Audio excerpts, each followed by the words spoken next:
Hi friends, this is FirearmPop, and today I have another in my Armed Citizen series, and this is coming out of First Freedom magazine, and it's their Armed Citizen section, as you can see. Okay, so without wasting any further time, let's get right to it. When a gunman entered U.S. Representative Leonard Boswell's home, attacked his daughter, and demanded money, Boswell ran into the entranceway and attempted to disarm the suspect. When you see one of the people that you love very much, and you see they're in that kind of danger, why, you have to do something, Boswell said. Perhaps the intruder would have picked a different home had he known that Boswell is an NRA A-rated Democrat. As Boswell struggled with the man, his 22-year-old grandson retrieved a shotgun and trained it on the intruder. The suspect fled the home, and that was on Fox News. I didn't hear it when it happened on July 17th.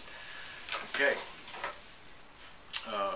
I didn't know we had an A-rated Democrat at the NRA, but good for him.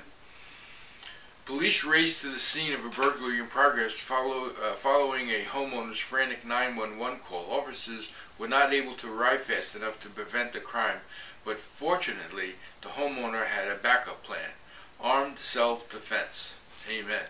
The burglar entered the home, but his progress was stopped by several gunshots. When police arrived, he was already dead. Los Angeles, California. That happened August 4th.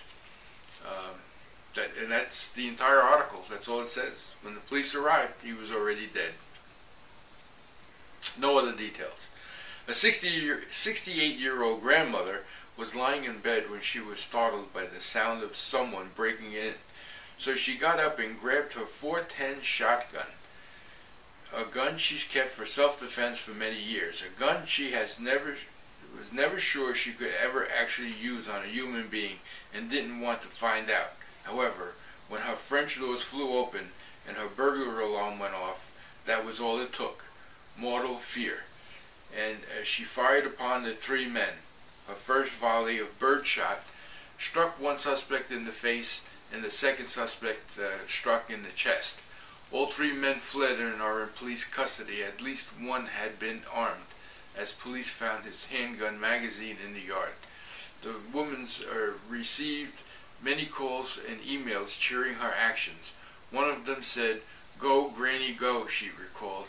"I don't consider myself old, but apparently everyone else does," in Nashville, Tennessee. Well, at 68 years old, I imagine you are, Granny, and congratulations for using that .410 shotgun. And you see, it doesn't have to be a 12 gauge. It doesn't have to be armor-piercing shells. A .410 shotgun. I got a pistol that uses .410 shells. Yeah, and I wouldn't want to get hit with it either. Okay. Upon stopping at an intersection, a motorist noticed a man approaching. Before he could react, the man reached through the window and punched him several times.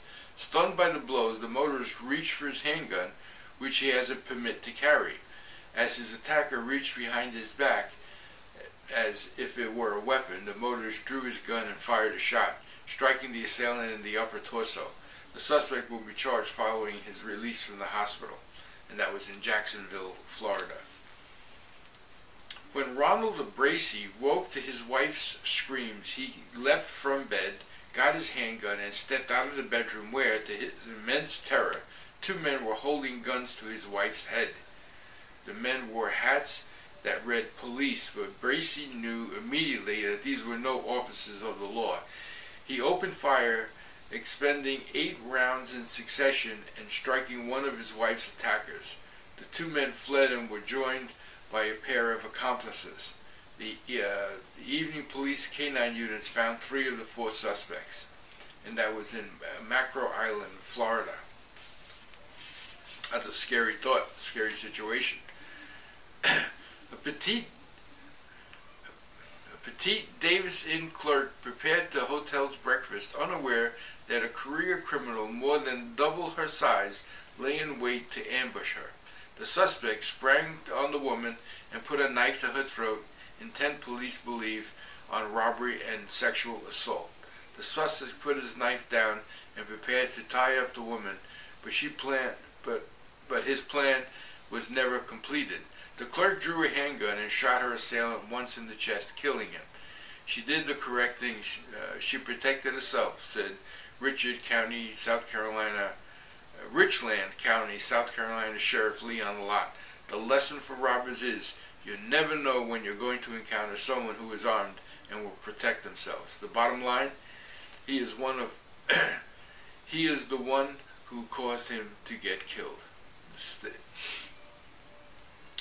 That happened in Columbia, South Carolina. Amen for that. That's a great story.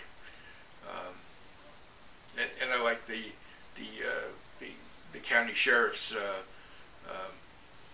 Leon Lott's quote: "The lesson for robbers is, you never know when you're going to encounter someone who is armed and will protect themselves." That's the whole deal with concealed carry, and I just love the concept.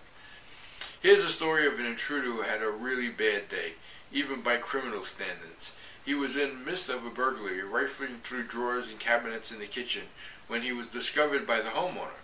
Panicked, he grabbed a knife, and for a moment he reached for the homeowner's children, but the homeowner grabbed a claw hammer and nearly removed a chunk of the suspect's hide as he fled the home. A neighbor observed the suspect running full tilt down the street. The suspect's next move was to hijack a car. Bad move. The driver, a concealed carry permit holder, shot the suspect 3 times in the lower torso and held him for police. Wow. This guy did have a bad day, didn't he? This happened in Seattle, Washington, July 4th, 2011. Anyway, my friends, here's another in my edition of Armed Citizen Stories. Just normal citizens going about their daily lives, protecting their daily lives and their way of life. And amen to them for that. Well, once again, you can find me on Facebook at FirearmPop. Please friend me. You can find me on the web at FirearmPop.com. And as always, this is FirearmPop. Be safe out there, and God bless. Bye now.